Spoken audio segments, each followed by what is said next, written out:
안녕하세요. 올해 37살이 된 여자이고, 이른 나이에 결혼을 했다가 결혼 10년 동안 아무 일도 없이 무탈하게 살았어요. 얼마 전 남편의 충격적인 배신으로 이혼을 하게 되었답니다. 저는 20대에 결혼을 했고, 당시에는 주위 사람들 중에 한 명도 결혼을 했던 사람이 없어서 많이 망설였지만, 그때 남자친구가 저에게 정말 헌신적이었기 때문에 결혼을 확신할 수 있었죠. 정말 어느 정도였냐면 데이트를 할 때마다 장미꽃 한 송이씩 사와서 저에게 준 것은 기본이었고요. 제가 조금 덜렁거리는 성격이라 음식을 먹으면 많이 흘리고 옷에 묻히면서 먹어요. 이런 저의 어린아이 같은 모습도 마냥 귀여워해주면서 오로지 저를 위해 그 사람의 가방 속에는 항상 물티슈와 휴지가 있었답니다. 제가 뭘 흘리면 으휴, 우리 유진이 또 올렸어? 라며 가방 속에서 티슈를 꺼내서 닦아주는 아빠 같은 남자였죠. 남자친구는 저보다 오빠여서 너무 듬직했고 직업도 좋은 편이라 돈 걱정은 없었기 때문에 저와 결혼과 동시에 모든 경제적인 활동은 그만두고 하루 종일 집안일만 하면서 살았어요. 시부모님도 정말 좋으신 분이신데 제가 어릴 때 결혼을 해서 할 수 있는 요리가 하나도 없었어요. 정말 과일도 못 깎았는데 그저 괜찮다고 우리 집안에 저 같은 며느리가 들어온 것만이라도 감사해야 한다면서 어머니께서 다 깎아주셨답니다. 지금은 결혼 생활을 오래 했다 보니 다 할 수는 있지만 그때는 아무것도 할 수 없는 아기 같았죠. 아무튼 결혼을 하고 사람들은 남편이 바뀔 거라고 했는데 남편은 오히려 저에게 더 잘해주었고 하루 종일 붙어 있을 수 있다며 좋아했습니다. 집에서 혼자 있을 제가 너무 외로워 보인다며 제가 해달라는 것은 다 해줬고 항상 퇴근길에 꽃집에서 장미꽃 한 송이를 사오는 세상에서 가장 멋진 남편이었죠. 외박도 한 번 안 하고 가끔씩 회식을 하면 연락도 잘하고 집에는 항상 술에 취하지 않은 채로 잘 들어왔어요. 그래서 그런지 저희는 그렇게 10년 동안 싸우지도 않고 늘 신혼처럼 지내게 되었죠. 제 친구들은 이제 나이가 좀 있으니까 하나둘씩 결혼을 하는데 다들 저희 남편을 보고 어떻게 연애 때보다 더 저를 사랑해 주냐면서 자기 남편은 너무 변했다고 이혼하고 싶다고까지 하더군요. 전 모든 남편이 전부 다 저희 남편처럼 초심을 잃지 않은 채 아내에게 잘해주는 줄 알았는데 그게 아니었던 것이었죠. 저는 항상 친구들 모임을 가면 부러움을 받는 사람이었습니다. 최근 들어 남편은 골프라는 취미 생활을 얻었고 처음에는 같이 몇 번 다니다가 제 적성에는 맞지 않는 것 같아 남편은 혼자 다니게 되었죠. 그런데 남편은 골프 때문에 생전 한 번도 해보지 않은 외박도 잦아지고 연락도 잘 되지 않았어요. 남편 말로는 골프하느라 바빠서 그랬다고 미안하다고 하지만 술을 먹으면서도 연락을 잘했던 남자인데 10년 만에 사람이 이렇게 한순간에 바뀔 수 있나요? 그치만 처음에는 남편을 의심하지 않으려고 했답니다. 그런데 제가 말하지 않아도 항상 꽃을 사오던 남편이 이제는 꽃도 사오지 않는 거예요. 그래서 내심 섭섭하다고 내색을 하니까 이제 꽃도 많이 받아봤으니까 질리잖아. 라고 하는 게 아니겠어요. 무려 10년을 넘게 받았었는데 저는 단 한순간도 질려했던 적이 없었습니다. 그런데 카드 회사에서 날아온 명세서에는 꽃집에서 결제를 했던 흔적이 있었죠. 분명 저 말고 다른 여자에게 꽃을 사주는 게 분명했습니다. 그때까지는 아직 확실한 증거도 없고 남편을 믿었기 때문에 평소와 다름없이 집안일을 하고 있었죠. 그런데 그때 제 휴대전화로 문자 한 통이 왔고 문자의 내용은 충격적이었습니다. 남편이 저에게 보낸 것이었는데, 여보, 나 좋아하는 사람 생겼어. 앞으로는 이 사람이랑 같이 살 거야. 우리 이혼하자. 라고 왔어요. 오늘 아침에도 웃으면서 회사 잘 갔다 오겠다고 했던 남편이 이런 문자를 갑작스럽게 보낸 겁니다. 그런데 1분 뒤 사진 한 장이 더 왔는데 바로 다른 여자와 입을 맞추고 있는 남편의 모습이었습니다. 저는 문자만 왔을 때는 잘못 보낸 줄 알고 무시하려고 했지만 사진까지 왔을 때는 정말 당황스럽더라고요. 정말 이 사진이 합성이 아니고 사실이라면 남편은 저를 두고 다른 여자를 만나고 있는 거잖아요. 너무 화가 나고 다른 여자를 만나고 있으면서 어떻게 제 앞에서 다정다감하게 얼굴에 그런 철판을 깔 수 있는지 지금 당장 남편을 보면 뺨을 후려치고 싶었습니다. 저는 그 뒤로 앞으로 어떻게 해야 할지 생각에 잠겼고 결국 남편과 이혼을 하기로 결심했습니다. 저희 사이에는 사실 아이도 없었고 둘이서만 살고 있었기 때문에 이혼은 쉽게 할 수 있을 것 같았거든요. 그렇게 남편이 퇴근을 하고 집으로 돌아왔습니다.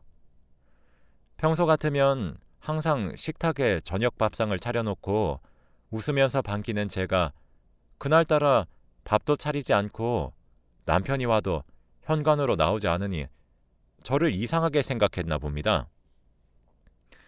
여보, 오늘 무슨 일 있었어? 라고 하더라고요. 그 문자를 저에게 대놓고 보내놓고는 그런 말을 한다니 아예 대놓고 모른 척을 하면서 당당하게 그 여자를 만나려고 하나 보다 싶었습니다. 그래서 저는 뭐? 그게 지금 할 말이야? 라고 했는데 남편은 끝까지 그게 무슨 소리냐는 말과 이상한 표정을 짓더라고요. 저는 더 이상 남편과 말을 하기 싫었고 방으로 문을 쾅 닫고 들어갔습니다.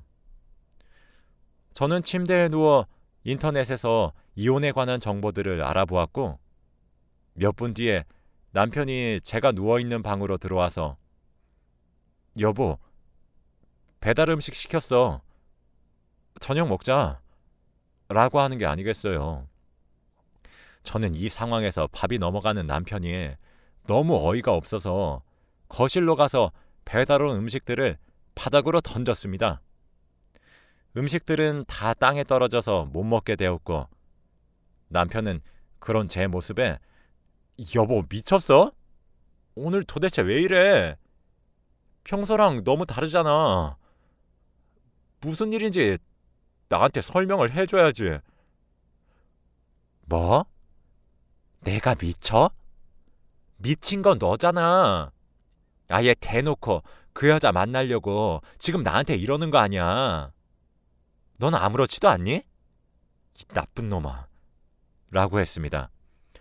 남편은 도대체 그게 무슨 말이냐며 알아듣게 설명 좀 해보라고 했고 저는 낮에 저에게 문자 온 내용들과 사진을 보여주었습니다. 남편은 그제서야 상황 파악이 되었는지 바로 무릎을 꿇고 두 손을 싹싹 빌면서 미안하다고 하더라고요. 여보, 미안해. 정말 잘못했어. 그런데 그 사진 내가 보낸 거 아니야. 그 말을 듣고 그럼 도대체 누가 보낸 거냐며 말했어요. 그런데 남편도 자기는 모른다며 누가 자신 폰을 빼앗아가서 몰래 보낸 것 같다고 했습니다. 저는 그것보다 남편이 바람을 피우고 있다는 것이 더 중요했기 때문에 당장 이혼을 하자고 했어요. 그래도 네가 다른 여자 만나고 있다는 건 사실이니까 우린 더 이상 예전처럼 돌아갈 수 없어. 이혼하자. 여보, 제발. 이혼은 안 돼. 제발. 내가 그 여자랑 헤어질게. 응? 나보고 그 말을 믿으라고? 지금 당장 시어머니한테 가서 이 사진 보여드릴 거야. 남편과 그 여자는 만난 지 아직 3개월밖에 되지 않았다고 해요. 남편도 단순한 호기심으로 만남을 가졌는데 이렇게까지 깊은 관계가 될 줄은 몰랐답니다. 매번 저를 볼 때마다 죄책감을 느끼긴 했는데 그 여자를 쉽게 떼어놓을 수 없다고 해요. 시어머니는 저희 집 근처에서 살고 계셔서 걸어서 5분 거리에 살고 계십니다. 그래서 얼른 남편과 함께 시어머니에게 가서 문자로 왔던 사진을 보여드렸죠. 그러자 시어머니는 미안하다.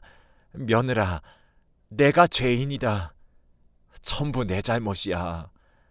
아들 잘못 키운 내 탓이다. 욕을 하거든 나에게 전부 하렴. 정말 미안하다. 라고 하시더라고요. 대부분 시어머니는 아들이 바람을 피운다고 하면 며느리에게 네가 얼마나 매력이 없으면 그러겠니? 라고 하셔서 어머니도 오히려 제 탓을 하실 줄 알았죠. 그런데 저희 시어머니는 그러시지 않으셨고 제발 이혼만 하지 말아달라고 부탁했습니다. 아무 죄도 없는 시어머니가 아들 때문에 자기보다 한참 어린 며느리에게 두 손을 싹싹 빌고 있는 모습을 보니 정말 마음이 아프더라고요. 며느라, 내가 죽어서라도 이놈 개집애랑 헤어지라고 할 테니 제발 딱 한 번만 우리 아들 봐주면 안 되겠니? 내가 하라는 거 다 할게. 응? 그래 여보, 나 무조건 헤어질 테니까 제발 한 번만 나 믿어줘.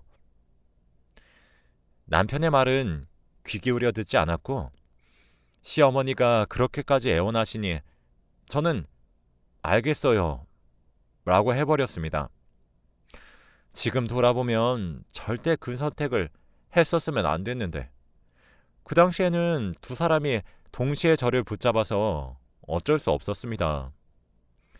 그렇게 남편은 저의 마음을 겨우 되돌리고 나서 다시 평소처럼 돌아왔습니다. 예전같이 퇴근 후에는 계속 장미꽃을 사왔고 외박도 안 해요. 골프는 예전만큼 자주 가지는 않는데 가끔씩은 갑니다. 그래도 연락이 잘 되니까 웃으면서 보내줘요. 저는 일주일 후 남편에게 그래서 그 여자랑 헤어졌어? 라고 물었죠. 그런데 남편은 헛기침을 했고 그럼 당연하지. 내 인생에 여자는 우리 여보밖에 없어. 라고 하는 겁니다. 사실 그때는 이미 남편에게 배신을 한번 당했던 때라서 남편을 예전만큼 사랑하진 않았어요. 그래? 그럼 증거를 보여줘봐. 라고 했고 남편은 휴대폰을 꺼내서 자신의 사진첩, 문자 내용, 전화번호부 등등 모든 내용들을 저에게 다 보여주었습니다.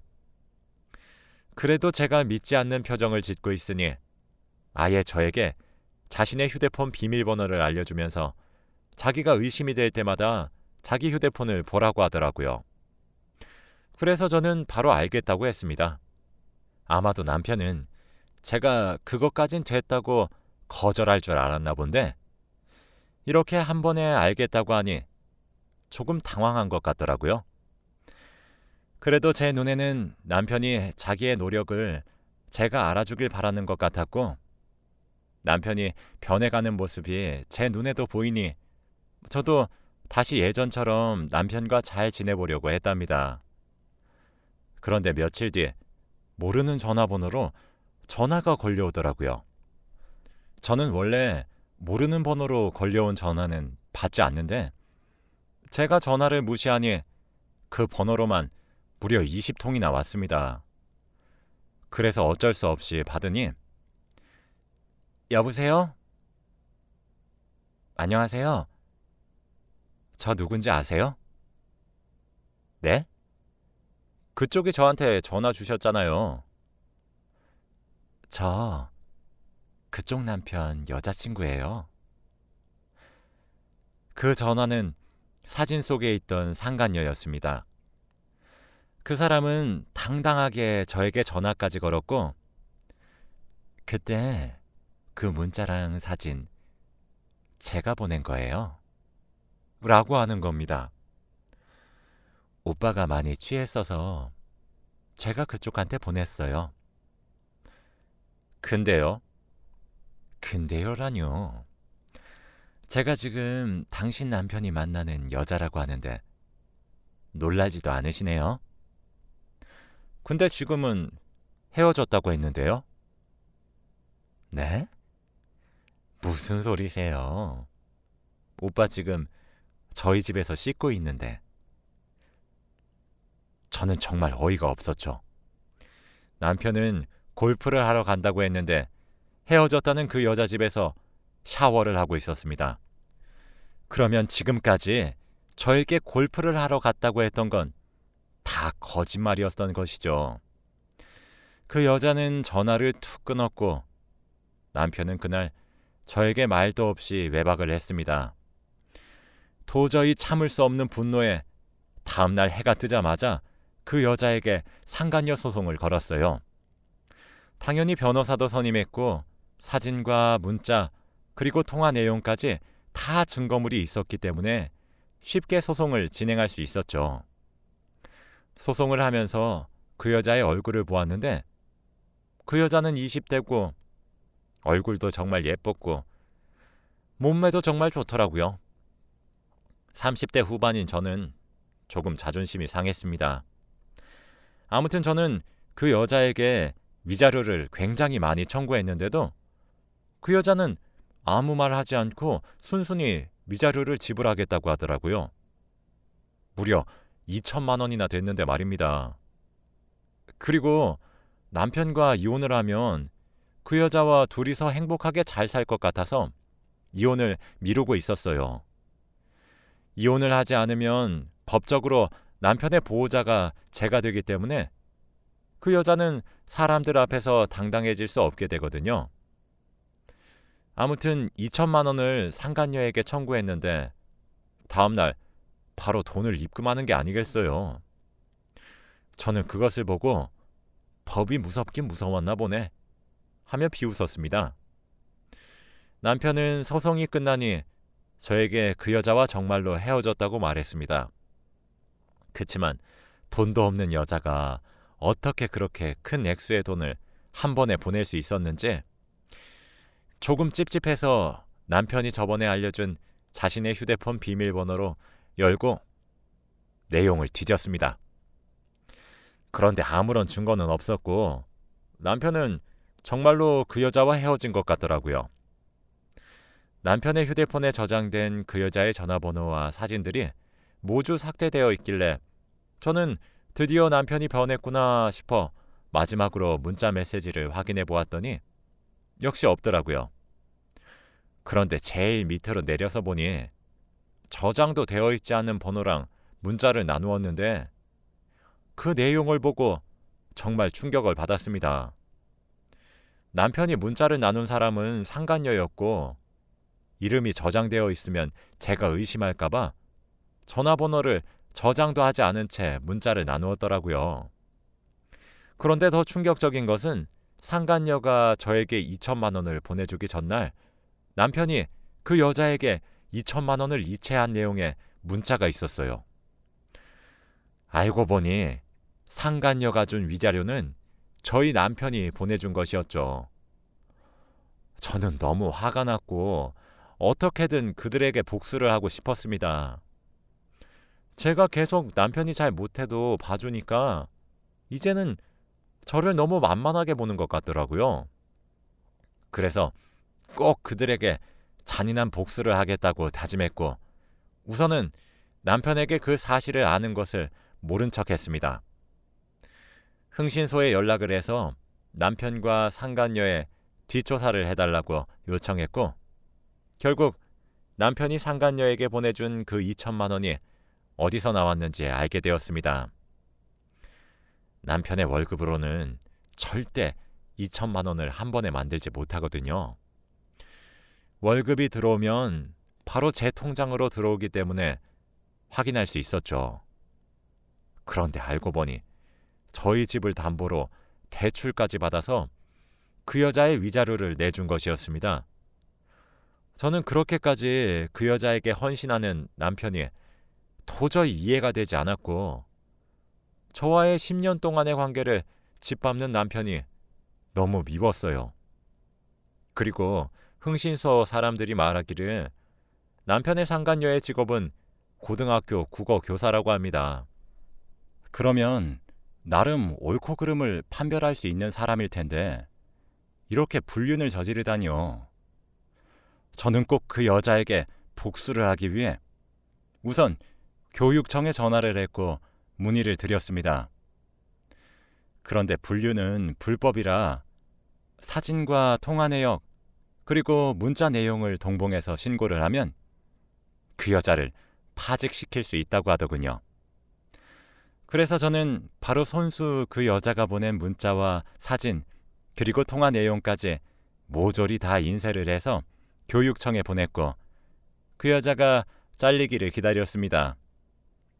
그걸로도 저는 성에 안 차서 흥신소 사람들이 알려준 그 여자의 부모님 집에 우편함에 제가 인쇄한 자료들을 넣어두고 왔어요. 그리고 그 학교 홈페이지에도 자료들을 업로드했고 하다못해 근무하고 있는 학교 학생들 하교 시간에 맞추어 학교 앞으로 가서 학생들에게 국어 선생님 김모민 선생님의 실체라면서 자료를 퍼뜨렸습니다.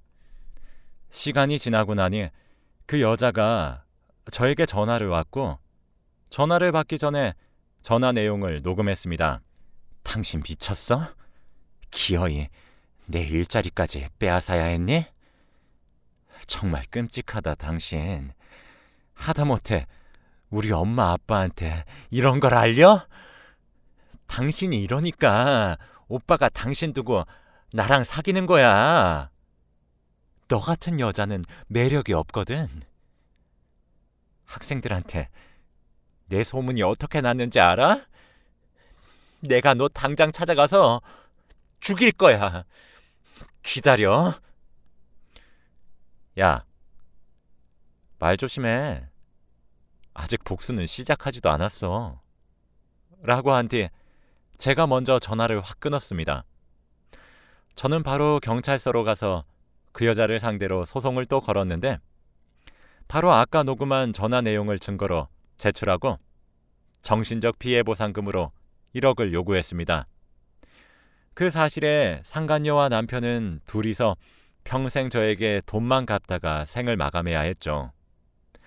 사실 남편과의 이혼은 하지 않으려고 했는데 집도 담보대출로 넘어간 마당에 더 이상 그곳에 살 수 없을 것만 같아 저는 남편과 이혼을 결심했습니다. 지금은 이혼 소송과 상간녀에게 건 소송 총 2가지 진행 중입니다. 이혼은 무조건 위자료를 많이 청구할 예정이고 정신적 피해 보상금도 다 받을 거예요. 이렇게 복수를 하고 나니 조금 후련한 것 같습니다. 정말 10년 동안 한결같은 사람이었는데 이렇게 한순간에 저는 버려졌네요. 사람 안 변한다는 말은 다 거짓말인가 봅니다. 이제 오로지 제 자신만 믿으려고요. 다른 사람 함부로 믿지 마세요. 저처럼 될 겁니다. 제 이야기는 여기까지예요. 들어주셔서 감사합니다.